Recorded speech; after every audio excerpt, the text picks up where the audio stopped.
Bien, je ne sais pas si vous voyez bien. Voici l'autre partie de la vidéo. Donc ça, c'est le parcours donc entre Ghana, entre Aix-Perse pardon et Ghana. Voilà, ça c'est vous avez donc la carte d'état-major qui vous explique bien. C'est la partie jaune, c'est la nationale 9 que vous voyez. Voilà. Donc là, vous avez la partie Aix-Perse que vous voyez en bas, tout en bas. En haut, là où il y a le point, le trait rouge avec le trait jaune, vous avez le départ, donc où je me situe sur la Nationale 9, et à droite, vous avez donc EFIA, et donc jusqu'au point final du trait jaune, là où se trouvait la sphère de couleur orangée. Donc là, vous avez le tracé, donc à gauche, vous voyez Yagana, il y avait donc la route qui allait en direction de Bellerive-sur-Allier-Vichy par Collier-Lyon. Et vous avez en blanc la trajectoire d'Efia de la sphère de couleur orangée qui a foncé sur nous vers Konya-Lyon. Donc où il y a le rond jaune. Voilà, et c'est bien mentionné. Je vais vous faire voir après les maquettes réalisées par Vincent Leroux. Donc ça, c'est la maquette faite par Vincent Leroux. C'est la partie où il y a la sphère qui est venue au milieu de la route.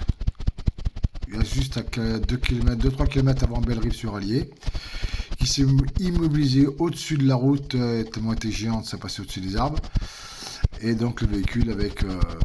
voilà, ça c'est le schéma qui a été fait pour maquette, pour présenter un petit peu la maquette de ce qui s'est passé en pleine nuit, cette nuit-là, du 15 au 16 août 90.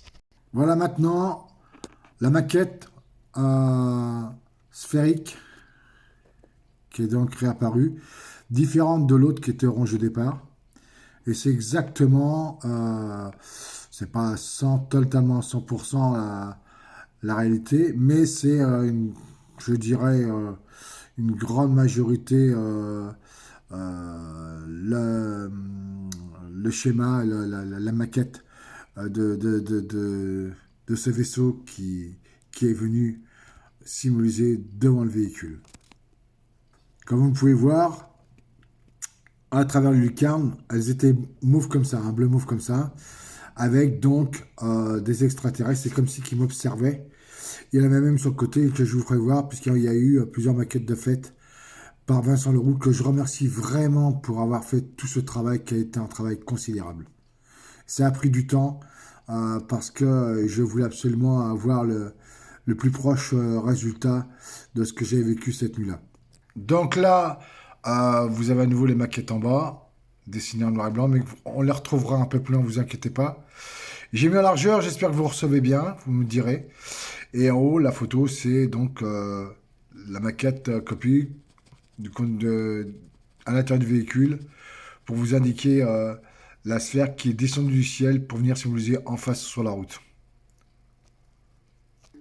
Alors pour les personnes qui n'ont pas vu l'affaire Skewes en 1968, comme je disais tout à l'heure dans l'autre vidéo, voici comment s'est retrouvée la patiente dans mon véhicule lorsqu'elle a piqué cette horreur de crise de nerfs, mais terrible, qui était...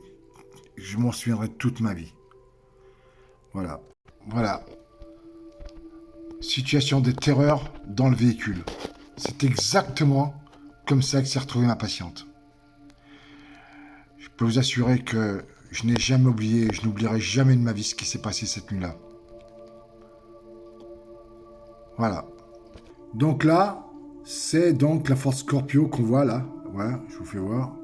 Voilà, avec donc la maquette de la sphère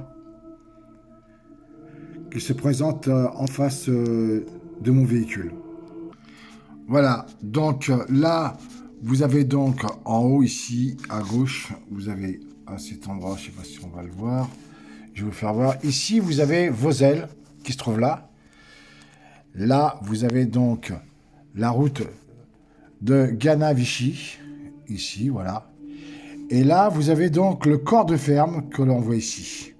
Voilà, où est apparu donc à une vitesse foudroyante le vaisseau sphérique. Pour mieux vous rendre compte de l'importance de la dimension du vaisseau, Tout ça, c'est des maquettes que je voulais absolument avoir pour mieux faire comprendre ce que j'ai vécu cette nuit-là. Donc là, vous voyez, vous avez donc ici le corps de ferme, comme là. Là, c'est là où s'est positionné le vaisseau sphérique, qui était considérable, puisqu'il prenait toute cette partie-là de largeur en éclairage. C'était considérable. Vraiment, c'était incroyable. Ouais. Et ça, ce que vous voyez là, ça, c'est la route qui va sur Vichy. Ghana-Vichy. Voilà. Et vous avez Espinasse José ici en bas à gauche. Voilà. Donc là, voici la maquette du vaisseau. Donc, comme je disais, sur les lucarnes, je voyais les silhouettes extraterrestres qui m'observaient. Et je ne remercierai jamais assez Vincent Leroux pour ce travail formidable qu'il a fait. Alors, je n'ai pas tout révélé concernant ce qui s'est passé cette nuit-là, puisque Daniel Robin expliquait justement le facteur Oz. Et justement, ça tombe bien, parce que à aucun moment, je dis bien à aucun moment, nous ne nous sommes rendus compte de l'heure qui passait. Il n'y avait plus rien. La patiente, elle, est restée totalement immobile, comme une statue de marbre. Tout le long, tout le temps de mon enlèvement, puisque lorsque le véhicule a été immobilisé sans aucun bruit, et c'est pas moi qui l'ai arrêté, ce sont eux qui l'ont fait arrêter doucement. Donc la durée, je me suis même pas rendu compte, ben non, parce que je n'avais plus l'heure d'afficher dans le véhicule, et je me suis pas rendu compte de l'heure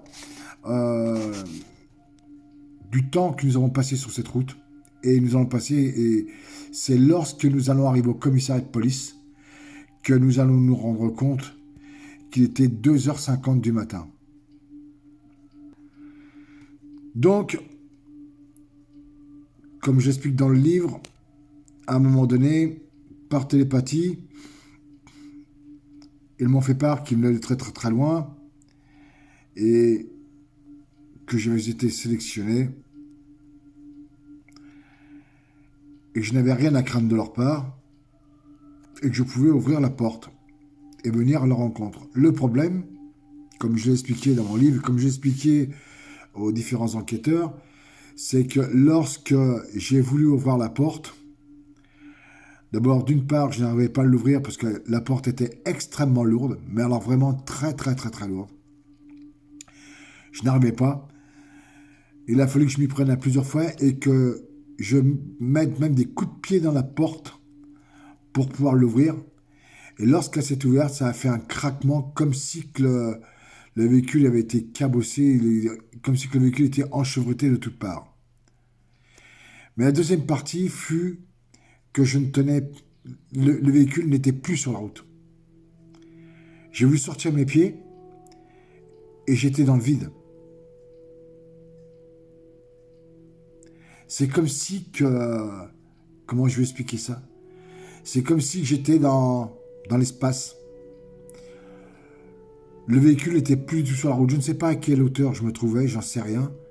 Mais toujours est-il que je ne tenais pas du tout, mes pieds n'étaient pas sur le sol. Et ils m'ont rassuré en me disant que je n'avais rien à craindre, que je pouvais me mettre debout, je tiendrais debout, je ne tomberais pas, et qu'ils allaient m'amener vers eux. Et c'est exactement ce qui s'est passé.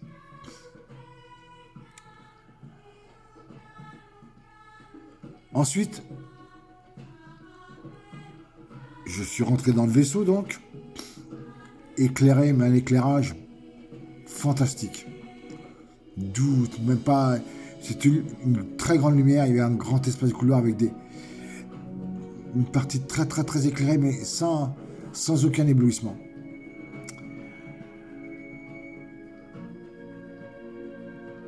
À plusieurs, ils m'ont soutenu pour m'amener dans une salle à droite. Ensuite, des choses se sont passées, mais ça, je préfère le garder pour moi. Ça a été dit pendant une régression sous hypnose, Et c'est le côté intime que je ne tiens pas trop à faire part dans ces vidéos. Donc j'espère que vous m'en voudrez pas trop, mais ça, pour l'instant, ça reste pour moi, je dirais, intime et secret. Veuillez m'en excuser. Bref, je me suis réveillé. Je me suis jamais vu revenir dans le véhicule. Hein. Je me suis réveillé, j'étais dans le véhicule et le véhicule roulait. Et c'est à ce moment-là que le bruit du moteur, le bruit d'espace intérieur est revenu et que la patiente a repris ses esprits. Nous nous sommes dirigés donc sur Bellerive avec la grande descente où il y a la clinique, l'ancienne clinique La Vigie qui est fermée maintenant. Et arrivé au rond-point en bas, il y avait ce vaisseau sphérique qui était en face, stationnant au-dessus de l'hippodrome qui nous attendait. Lorsque nous sommes arrivés en bas, la patiente a voulu absolument aller au commissariat. J'ai eu beau l'en dissuader, j'ai eu beau lui dire que ça ne servait à rien, qu'on risquait de passer pour ce qu'on n'était pas. Énervée qu'elle était et toujours sous état de choc, elle voulut absolument aller au commissariat de police de Vichy. Et c'est ce que nous avons donc fait. Et donc, nous sommes allés au commissariat et nous avons été reçus comme des moins que rien. Je vous garantis que lorsque vous allez dans un commissariat de police et que vous êtes reçus avec des gens qui sont fermés d'esprit et qui vont se moquer de nous, comme ils se sont moqués, je peux vous promettre que vous n'avez plus du tout envie de retourner un jour témoigner dans un commissariat. Bref, ils n'ont pas voulu nous ouvrir et la patiente s'est tellement énervée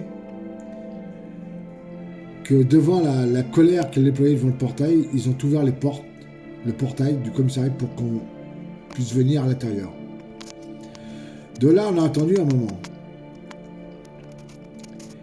Et c'est là, lorsqu'ils ont voulu nous entendre, qu'on s'est rendu compte de l'heure, puisqu'ils nous ont dit l'heure qu'il était, 2h50 du matin. Et c'est là qu'on s'est rendu compte que quelque chose de considérable venait de se produire.